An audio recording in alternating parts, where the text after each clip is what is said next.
अस्सलाम वालेकुम। I am Chaudhary Shahad. हम आज वीके मेहता का चैप्टर नंबर 8 डिस्कस करेंगे, मैग्नेटिक सर्किट।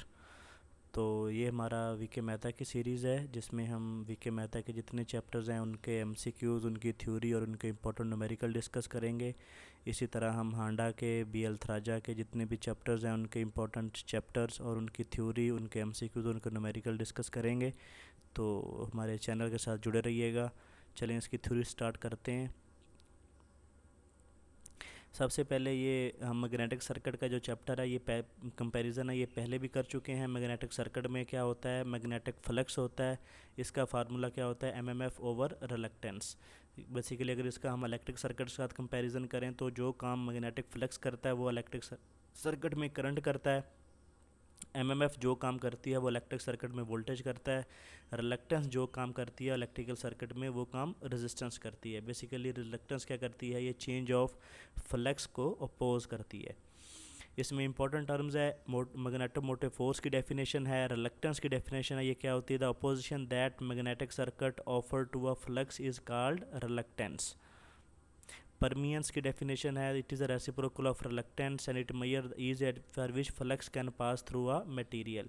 और इसका यूनिट क्या होता है, वेबर पर AT. Then magnetic leakage flux है। लीकेज फ्लक्स कौन सा होता है, magnetic flux that does not follow the desired path in magnetic circuit is called leakage flux. ये हिस्टेरेसिस लूप का बेसिकली है। अगर इंटरव्यू के हवाले से आपने, जैसे ये एनटीडीसी का इंटरव्यू हो या डिस्कोर्स का इंटरव्यू हो, तो उसमें हिस्टेरेसिस लॉस के बारे में पूछते हैं। तो हिस्टेरेसिस लॉस इंटरव्यू के हवाले से यहाँ से प्रिपेयर करें। यहाँ पे उसकी डेफिनेशन, उसको बड़े अच्छे तरीके से समझाया गया है। तो ये टॉपिक इंटरव्यू के हिसाब से बहुत ज़्यादा इंपॉर्टेंट है। चलें इसके एमसीक्यूज़ की डिस्कशन स्टार्ट करते हैं। एमसीक्यूज़ नंबर 1 है, the SI unit of reluctance क्या होता है, एटी पर वेबर होता है, ampere turns per weber. MCQs number 6 है, the reluctance of magnetic circuit varies as, ये लेंथ डिवाइडेड बाय एरिया होती है। देन एमसीक्यूज नंबर 9 है, the reluctance of magnetic circuit is dash relative permeability of material comprising the circuit inversely proportional. Reluctance of magnetic circuit is inversely proportional to permeability of material. MCQs number 10 है, MMF is magnetic circuit correspond to a, जो काम MMF magnetic circuit में करती है वो EMF in electric circuit करती है। 11 number MCQs है, permeance is in magnetic circuit is a directly proportional to area of a cross section of the circuit. 12 number MCQs है, the magnitude of 80 ampere turns required for air gap is much greater than required for iron part of magnetic circuit because air has the lowest relative permeability। MCQs number 13 है, in electromechanical conversion device like motors, generators, in small air gap is left between rotor and stator in order to increase flux density in air gap. Then MCQs number 14 है, a magnetic circuit carries a flux pi I in a iron part and flux G in air gap. Then the leakage coefficient क्या होगा, pi I by pi G। 15 number MCQs है, the value of leakage coefficient of electrical machine क्या होती है, 1.15 to 1.25। 16 number MCQs है, the reluctance of magnetic circuit depends upon, ये flux density of the circuit पे depend करती है। 17 number MCQs है, B H curve for dash will be straight line passing through the origin, तो वो air है क्योंकि आपकी जो एयर होती है वो मैग्नेटाइज और डीमैग्नेटाइज नहीं होती।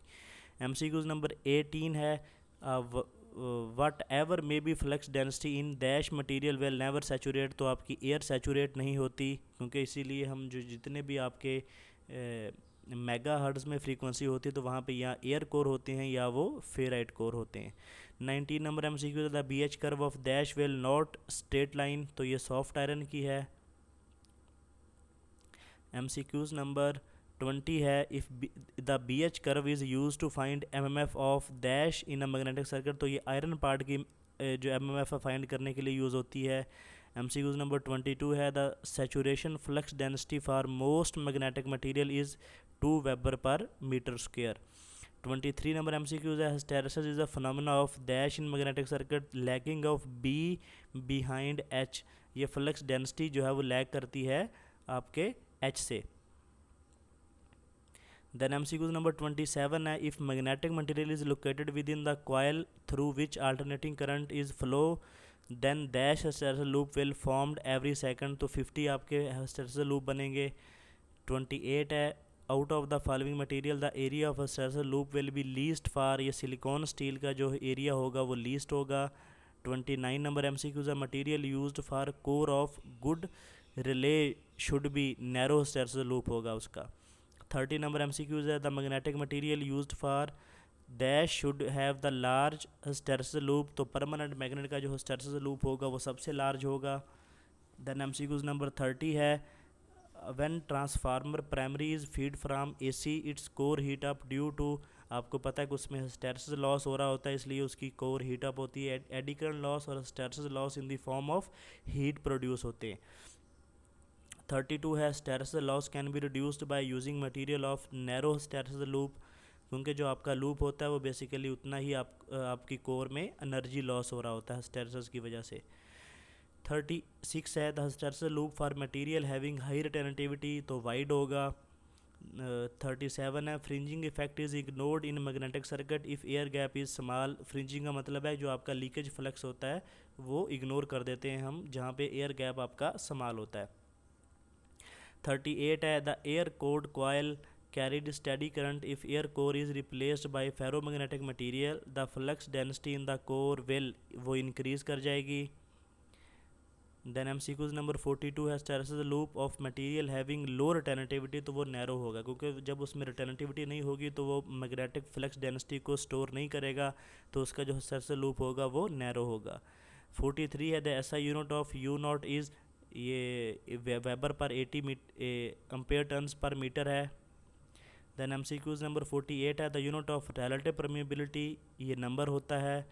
49 है, hysteresis loss in ferromagnetic material जो होता है वो directly proportional to area of the loop होता है। 50 नंबर MCQ है, at low frequency material use for transformer core, तो सिलिकॉन आयरन यूज़ करते हैं।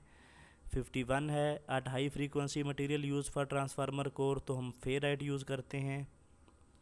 MCQ नंबर 54 है, in non magnetic material descending and ascending BH curve जो होती है वो कोइंसाइड होती है। 56 नंबर MCQ है, the relative permeability of air, जो 1 लेते हैं हम इसको।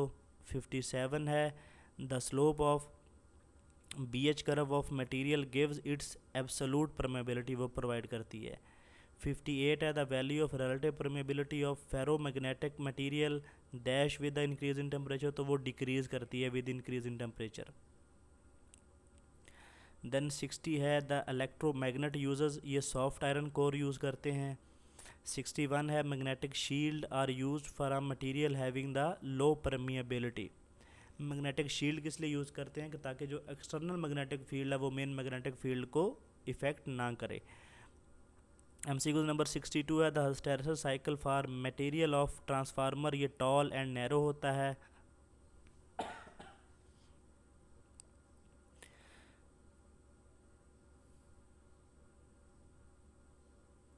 देन MCQ नंबर 64 है, the ohm law for magnetic flux, magnetic circuit क्या होता है, MMF is equal to flux multiply by reluctance. Basically क्या है, यहाँ पे उसने इलेक्ट्रिक सर्किट और मैग्नेटिक सर्किट का कंपैरिजन किया है। MMF वही काम करती है जो वोल्टेज करता है, फ्लक्स वही काम करता है जो करंट करता है, रिलक्टेंस वही काम करता है जो रेजिस्टेंस करता है इलेक्ट्रिक सर्किट में। तो MMF is equal to flux multiply by reluctance होगा। 65 number MCQ the Curie temperature of iron is, ये 770 डिग्री सेंटीग्रेड होता है। 66 है, the ferromagnetic material exhibit hysteresis when they are not taken even to saturation. जब आपका ferromagnetic material saturate हो जाता है तो उस वक्त उसमें चेंज ऑफ फ्लक्स ज़ीरो हो जाता है, तो हिस्टैरिसीस उसी वक्त तक लॉस होगा जब तक आपका जो मटेरियल है वो सैचुरेट नहीं होता। 67 number MCQ the permanent magnet should have high coercivity. 68 number MCQ the BH curve of ferromagnetic material is non linear. 69 है, magnetic materials that have high retentivity have nearly square hysteresis loop. 70 number MCQ है, the hysteresis loop of core material of transformer should have small area. Then MCQ number 72 है, in electromagnet the flux density at saturation should be high होती है। 73 है, a permanent magnet should have high reminiscence, क्योंकि permanent magnet में जो है reminiscence high होनी चाहिए ताकि वो अपने अंदर मैग्नेट को स्टोर कर सके। 74 है, इन practical magnetic circuit the air gap is kept very small, हम रखते हैं ताकि उसमें लीकेज फ्लक्स ना हो। 75 है, the minimum relative permeability of material can be slightly less than 1।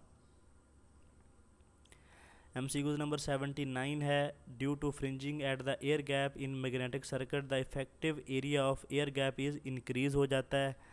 80 है, the magnetic potential difference in a magnetic circuit is given by, ये HL से हम डिनोट करते हैं। 81 है, the shape and size of hysteresis loop depend upon, ये nature of material पे, maximum flux density पे और इनिशियल स्टेट ऑफ मटेरियल पे, ये तीनों पे डिपेंड करता है। इनिशियल स्टेट ऑफ मटेरियल का मतलब क्या है कि आपका जो मटेरियल है वो मैग्नेटाइज स्टेट में है, डीमैग्नेटाइज स्टेट में है, या उसमें मैग्नेटिज्म ज़ीरो है। देन MCQs नंबर आपका 90 है, the hysteresis loop of material that can not be magnetized easily, तो उसका वाइड होगा। 91 है, the hysteresis effect in electrical machine, ये रिजल्ट पावर लॉस, जो कि हिस्टैरिसीस लॉस की फॉर्म में होता है, in the form of heat raise machine temperature, क्योंकि आपका जब हिस्टैरिसीस लॉस होता है तो कोर आपकी हीट अप हो जाती है।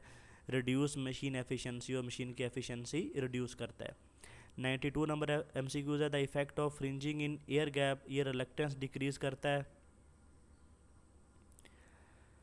94 है, the hysteresis loop is nearly square for, ये फेराइट कोर का स्क्वायर होता है। 95 है, a 1 metre cube of material the hysteresis loss will be minimum for, ये सिलिकॉन स्टील में जो हिस्टैरिसीस लॉस होता है वो मिनिमम होता है। ये हमारा था chapter number 8 magnetic circuit VK Mehta का। तो हम इंशाल्लाह इसी तरह वीके मेहता कवर करेंगे, बुक खांडा बुक और BL थराजा कवर करेंगे। तो चैनल को सब्सक्राइब कर लें, बेल आइकन को प्रेस कर लें ताकि आने वाली वीडियो का आपको नोटिफिकेशन मिल सके।